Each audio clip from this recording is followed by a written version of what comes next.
You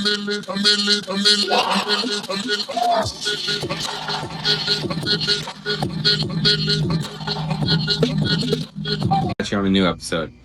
Today, I want to talk about a few different things I've learned over my career in sales. And that's going to be about the main things I've learned, my biggest mistakes I've made, and how I've built confidence in sales. So, first, the biggest mistakes. The first one is going to be talking too much. Super simple. You talk too much. And that's a common thing for sales reps. What you want to do is ask the questions and shut up. You want to let that homeowner or that prospect talk to you. You want them to ask you the questions. You want them to answer your questions. You want to be in control of that situation. And it's not you talking more than them. Actually, it's the opposite. Them talking more than you. So learn how to ask the questions. And when you do ask those questions, just stop talking. For example, if they go to cut you off, you just stop talking and let them speak. If you ask that question, sit there in silence. Be comfortable in the uncomfortable. You may sit there in silence for a good amount of time, but that's them thinking. And if you cut them off, you're done. They're going to be like, hey, not interested, and you just lost the sale. So ask the question, stop talking, let them do more of it. Next, knowing it all is another big mistake. If you know it all, you can't grow. And I guarantee you don't know it all. You should be not on top. You should not be on top in the room, right? You should have people above you, smarter than you, where you can feed off of their information. Ask them the questions so you can get where you want to go. A good example is I thought I knew it all. I left Lumio to go to Sunrun. We went down to Florida, right? I did really good, like really good. My first 3 weeks there, I was crushing it. We had the transition to Illinois. I was pretty stoked. Never been to Illinois. I was like, oh, sweet, I get to go see Chicago, everything. It's pretty awesome, right? I take all that confidence, I go to Illinois.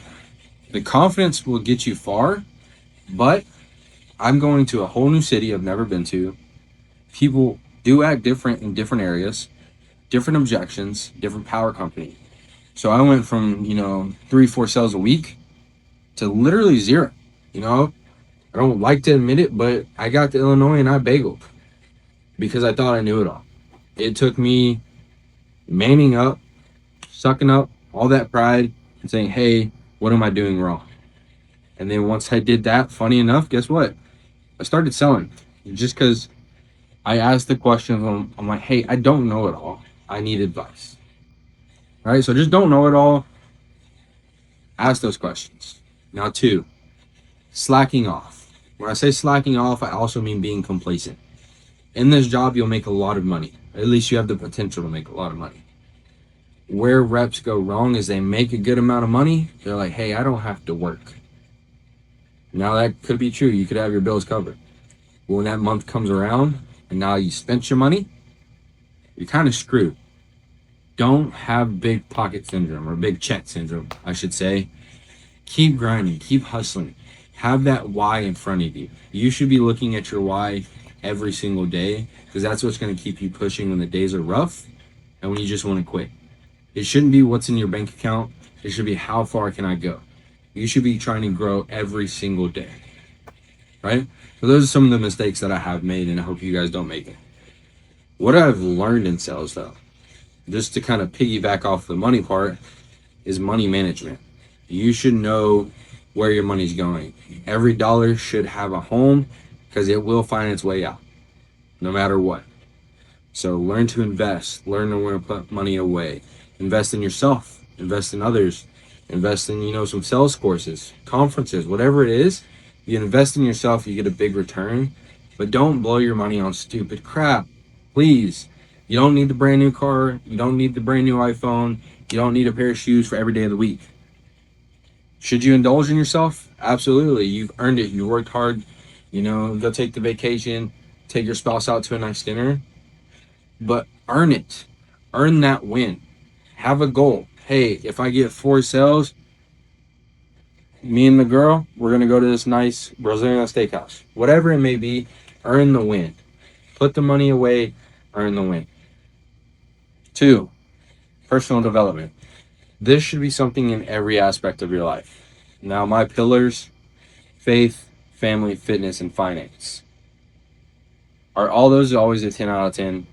No. I wish they were, because when they are, it's a pretty great life. But if I can keep my needle pushing in the right direction in all those categories, I'm fulfilled. I'm having a good time. And the good part about that is if you're doing good in faith, family, fitness, and finance, you get fulfillment. And when you get fulfillment, life is truly a blessing. And next, what is kind of obvious, the one thing I've learned in door-to-door sales is sales. So, seems kind of obvious, but a sales is a 6-figure skill set that you can go anywhere. You can go from solar to roofing, or roofing to car sales to pest control, whatever it may be. Once you learn how to sell, you have the golden ticket, but you have to keep learning. And finally, to finish this off, is what's given me confidence. 3 months ago, I would never see myself recording, posting this stuff on YouTube, social media. I couldn't see myself doing that. But I got really comfortable being uncomfortable. I mean, if you're in door-to-door sales like I am, I knock on people's doors all day long. Complete strangers, right? So you have to be uncomfortable being uncomfortable. And with that, you just get this urge of confidence. It's kind of like prepping for a test. If you don't study and you go on that test, you're really nervous. But if you've studied all month, you're pretty confident going in there like you're going to pass. So always prepare. Study after the doors. Read the books. Ask your mentors. Ask the guys that are doing well, hey, what are you doing? And one thing I got from a leader in my company: replace entertainment with education. And what I mean by that, do I mean you have to sit in your room and read a book all day long? No. But, when you're going to the gym, instead of having that playlist, save the playlist for a workout and listen to a podcast. When you're heading out to area, listen to a podcast. That's the stuff you can take with you, not only through the day, but through your life. So replace entertainment with education. Sweet. That's it for today, folks. Hope you enjoyed this one. Peace out.